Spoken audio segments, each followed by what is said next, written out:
कुंडिनपुर रहे ग्राम, भीष्म का नाम नहीं की जाई, और रहे रुक्मिणी नाम रे ज्योतिषियों ने बतना।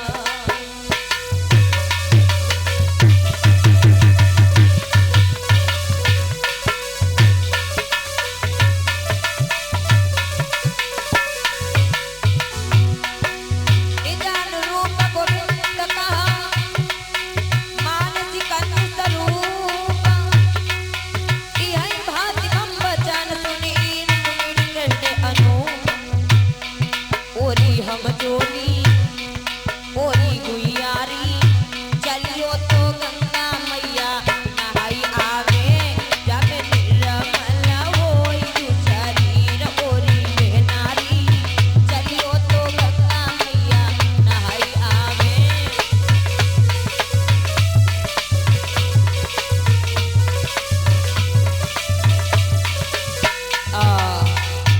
कुंडनपुर में महाराज भीष्म के 4 लड़के और 1 बिटिया थी। बड़े पुत्र का नाम था रुक्मसेन।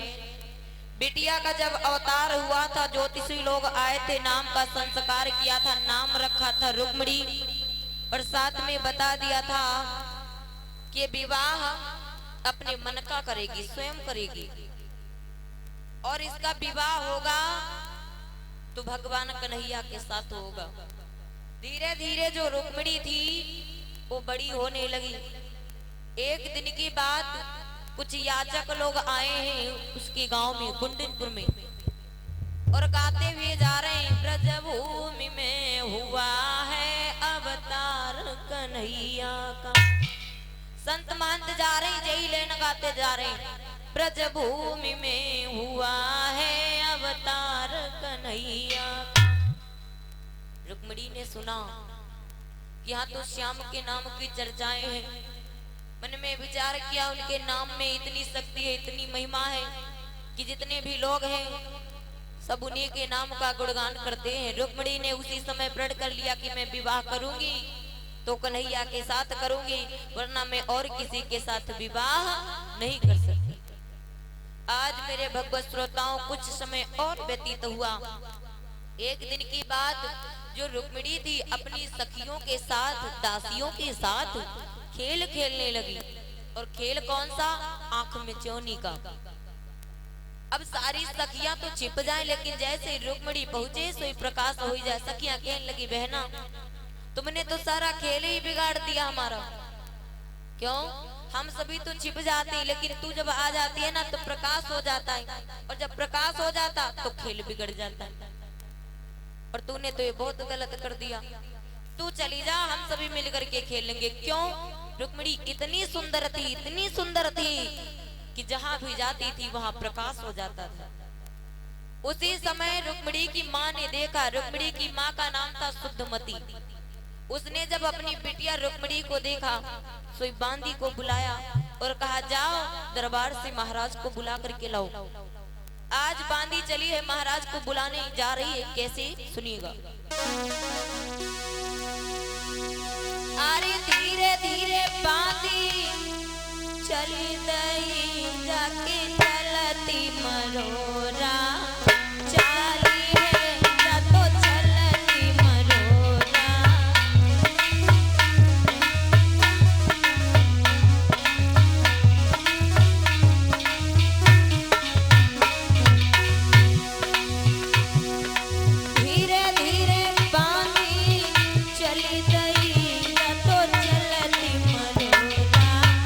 चली है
महाराज को बुला करके लाओ। आज बांदी धीरे धीरे पहुंची है महाराज के पास और महाराज से कहने लगी, महाराज तुम्हें महारानी ने भवन में बुलाया है, चलो हमारे साथ। आज इस समय महाराज भीष्मक दरबार से गए हैं भवन को, महारानी के पास पहुंचे, महारानी से पूछने लगे क्या बात है, किस कारण से तुमने मुझे बुलाया है। जवाब दिया, महाराज आप तो दिन रात दरबार में ही रहते हो, घर की कोई चिंता नहीं है। क्यों, घर में कोई कष्ट आ गया क्या, कोई संकट है क्या? नहीं महाराज, ना तो कोई संकट है ना तो कोई कष्ट है, बस एक बात की चिंता है। चिंता? जब कोई कष्ट नहीं होगा, संकट नहीं होगा तो चिंता काहेगी? जवाब दिया, महाराज घर में बिटिया जो है ना सियानी हो चुकी है, और जब बिटिया सियानी हो जाती तो माँ बाप की चिंता बढ़ती। तुमने न जाने कितने दिनों से हमें लग रहा है रुक्मणी को देखा नहीं, दरबार छोड़कर आए नहीं, इसलिए महाराज कोई अच्छा सा घर देखो, वर देखो और बिटिया की शादी कर दो। आज कहने लगे महाराज कि तुम धीरज धारण करो, मैं जाऊंगा आज ही ये बात दरबार में पेश करूंगा कि किसी की नजर में एक सुंदर सा राजकुमार हो, राजा हो, बताएं हम अपनी बिटिया का विवाह करेंगे। महाराज ने महारानी को धीरज बंधाया और तुरंत ही दरबार में आली सब भूरे अजब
सफेद कुर्ता पैजामा पहन लो, नेता बन गए।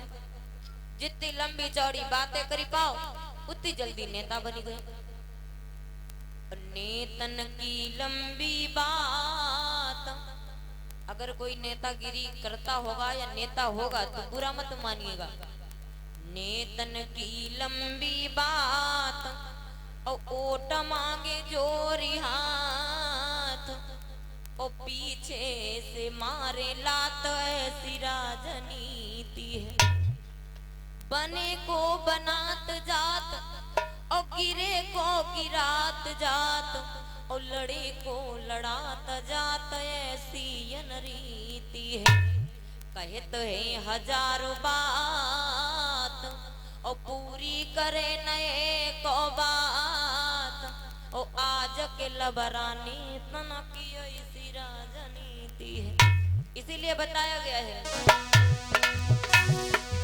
पूरे पूरे नेता देखे हाथों को फैलाए और जैसे इनको कुर्सी मिल गई लौटी फिर नहीं आए आली सब भूले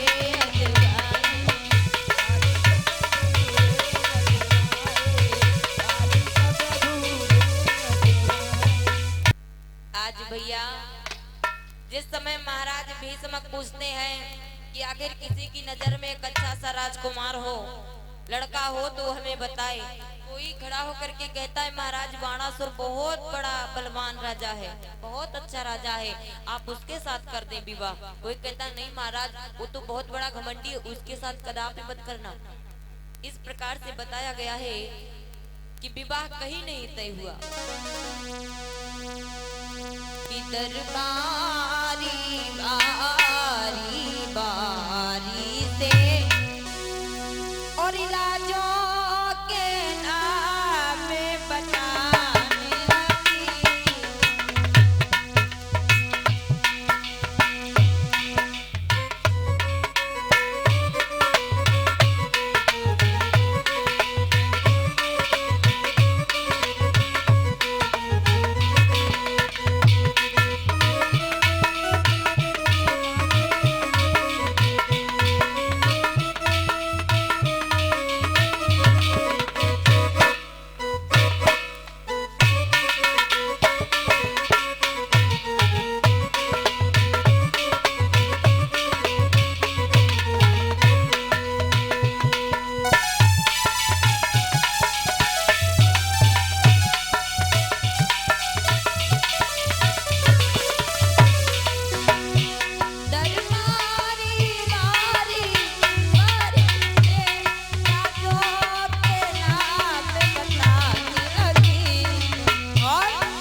आखिर आप कोई कहता है महाराज वहाँ विवाह कर दो, वहाँ बहुत अच्छा है सब कुछ, पर दूसरा कहता है नहीं महाराज वो तो बहुत बड़ा अहंकारी है, उसके साथ विवाह मत करना, वो तो बहुत घमंडी है। तो कोई कहता है महाराज बहाना करो पर दूसरी जगह वहाँ जरूर कर देना, तो दूसरा कहता है नहीं महाराज उसके तो कुछ है ही नहीं। इसी तरह दिन रात यही चर्चा हुई पर विवाह नहीं तय हुआ। उसी समय रुक्मसेन जी महाराज आगे बढ़ करके कहने लगे कि पिताजी हम तुमको एक राजा बताते हैं। कहने लगे बताओ बेटा। जवाब दिया चंदेली के रहने वाले महाराज शिशुपाल हैं जो कि हमारे साले हैं। भीष्मक कहने लगे बेटा वो तुम्हारे साले हैं और अपनी बिटिया का विवाह हम उल्टा कर देंगे क्या? नहीं, हम रुक्मिणी का विवाह जो है कन्हैया के साथ करेंगे जो कि द्वारिका का रहने वाला है। उसी समय आज रुक्मसेन कहने लगा पिताजी तुम बूढ़े हो गए हो, तासे तेरी समझ में ना आ रहा है कि आखिर किसके साथ करना चाहिए किसके साथ नहीं करना चाहिए। हमारा कहना मानो, रुक्मिणी का विवाह होगा तो होगा शिशुपाल के साथ होगा। और वो कन्हैया, अरे वो कन्हैया दिन रात जो गायों को चराने वाला था, जो ग्वाला है, उसके साथ रुक्मिणी का विवाह हम कदापि नहीं करेंगे। लोग हमें क्या कहेंगे? सुनो पिताजी, अरे ओढ़ी कामरी गाय चराई,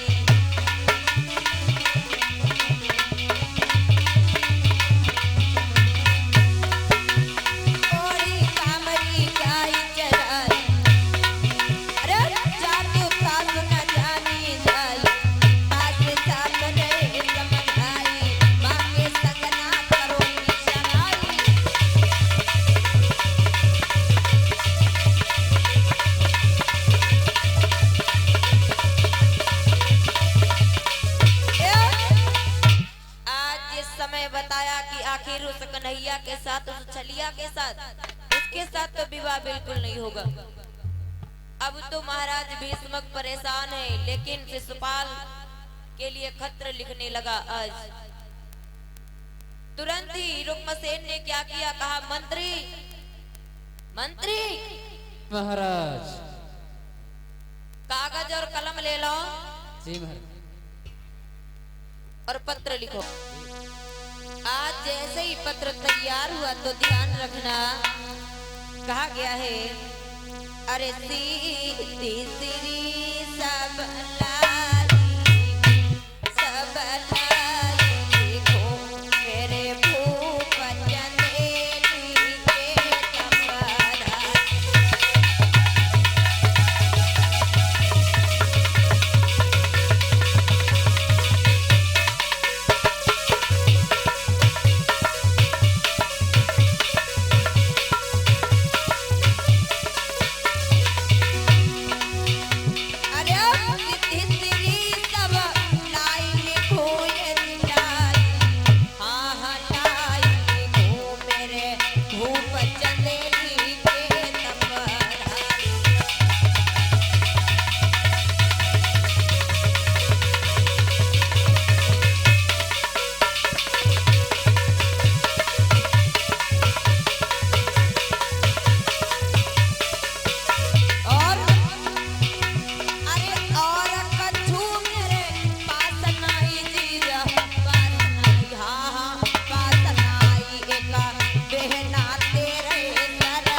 पंडित जी को दे दिया और कहा कि जाओ ये जाकर के शिशुपाल को दे देना जो कि चंदेली के रहने वाले हैं। आज मेरे भगवत श्रोताओं, जिस समय पंडित जी उस पत्र को लेकर के गए और शिशुपाल जी महाराज को दिया, शिशुपाल जी महाराज पूछने लगे कि इस पत्र में क्या लिखा हुआ है, पत्र कहाँ से आया है। जवाब दिया, जे पूछने की जरूरत नहीं महाराज, यही पत्र में सब कुछ लिखा है। जैसे ही शिशुपाल जी महाराज उस पत्र को खोल करके पढ़ने लगे, अरे बाजी वाह, इसमें तो लिखा है कि रुक्मिणी का विवाह हमारे साथ करना चाहते हैं। और वैसे अभी तक तो सिर्फ हम उन्हें जीजा कहते थे, और जब रुक्मिणी का विवाह हो जाएगा तो वो हमें जीजा कहेंगे, हम उनको जीजा कहेंगे, हिसाब बराबर। हम उनके जीजा वो हमारी जीजा, क्योंकि हमारी बहन को ब्याह उनके साथ में भाव और उनकी बहन को ब्याह हमारे साथ हुई जी। लेकिन जहां नीचे लिखा था कि आखिर होशियारी से आना, क्यों? क्योंकि जो हमारे पिताजी हैं वो रुक्मिणी का विवाह कन्हैया के साथ करना चाहते हैं। अब तो शिशुपाल का जो दिल था धड़कने लगा, क्यों? ये तो वही कन्हैया है, ये वही कन्हैया है जिसने बचपन में न जाने कितने राक्षसों का वध कर दिया, कासुर बकासुर धेनुका मलिका पूतना कंस, न जाने कितने राक्षसों को मार दिया। अरे तो उसके सामने हमारी क्या पेश जाएगी? लेकिन सोचा कि एक उपाय है, हमारी मौसी का एक लड़का है जिसका नाम है दंतवक्र, अगर उसको हम साथ में ले जाएंगे तो शायद मैं जीत जाऊं और रुक्मिणी का विवाह हमारे साथ हो जाए। क्या हुआ, पंडित जी को भेंट दे दिया और विदा कर दिया। इधर रुक्मिणी ने तो जो प्रण किया था कि मैं विवाह करूंगी तो कन्हैया के साथ करूंगी, वरना किसी के साथ विवाह नहीं कर सकती। जैसे ही एक सखी जाकर के कहती है, बहना तेरा विवाह तो चंदेली से तय हुआ है, जहाँ के राजा शिशुपाल जी महाराज हैं। अब तो रुक्मिणी बहुत उदास है, निराश है, सोचने लगी है क्या कि हमारी बेवकूफी थी, श्याम से दिल लगाया था और जमाने से बिगाड़ी थी, उन्हें अपना बनाया था और जिन्हें हम हार समझी थी गलाए अपना सजाने को, वो काला नाग बन बैठे हमें को काट खाने को। और क्या सुनिएगा, रुक्मिणी सोच रही है कि जब तुम नहीं हो पास, जब तुम नहीं हो पास, करें भी तो क्या करें।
इस समय रुक्मिणी उदास बैठी है, निराश बैठी है, सोच रही आखिर मैं क्या करूं, कहाँ जाऊं, कुछ समझ में नहीं आ रहा है। इधर जो शिशुपाल जी महाराज थे, क्या हुआ, शिशुपाल जी महाराज पहुंच गए कहाँ, बुआ के पास। और जब बुआ के पास पहुंचे तो बोले बुआ